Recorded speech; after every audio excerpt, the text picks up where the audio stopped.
शुभ सकाळ मैत्रिणींनो. तर आज मी बनवली होती झणझणीत अशी कोल्हापुरी मिसळ. मिसळीसाठी मी कांदा खोबऱ्याचं वाटण तयार करून घेतले. त्याच्यामध्ये मी खसखस, सफेद तीळ, आलं लसूण आणि कोथिंबीर टाकलेली होती. आता छान मसाला वाटून घेतल्यानंतर फोडणीमध्ये जिरं मोहरीची फोडणी केली, वाटून घेतलेला मसाला आणि घरातले घरगुती मसाले टाकले, लाल तिखट, हळद, धने जिरे पूड ते टाकले आणि शिजवलेली मटकी टाकून छान अशी आपली मिसळ शिजण्यासाठी ठेवून दिली. मी गरम पाण्याचाच वापर करा, छान असा आपल्या मिसळीला कट येतो. तर मिसळ तिकडे शिजत होती. मी मस्तपैकी चितळीची भाकरवडी आणि चहाचा असा नाश्ता केला आणि त्याच्यानंतर आम्ही निघालो बाहेर थोडी कामं होती, 2-4 ती केली. आणि ही जी दिसते ती माझी मोठी बहीण आहे. त्याच्यानंतर ती कामं झाल्यानंतर मी गेले होते माझ्या माहेरी गेल्यानंतर खूप इमोशनल झाले मैत्रिणींनो, कारण की आई नव्हती वाट बघायला. आई असं वाटत होतं कुठून तरी येईल.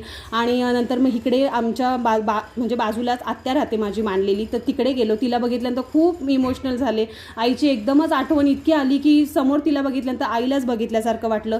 पूर्ण मी डिटेल व्हिडिओ माझ्या यूट्यूब चॅनलला टाकणार आहे, तुम्ही तिकडे जाऊन नक्की चेक करा. हा व्हिडिओ आवडला तर नक्कीच आपल्या चॅनल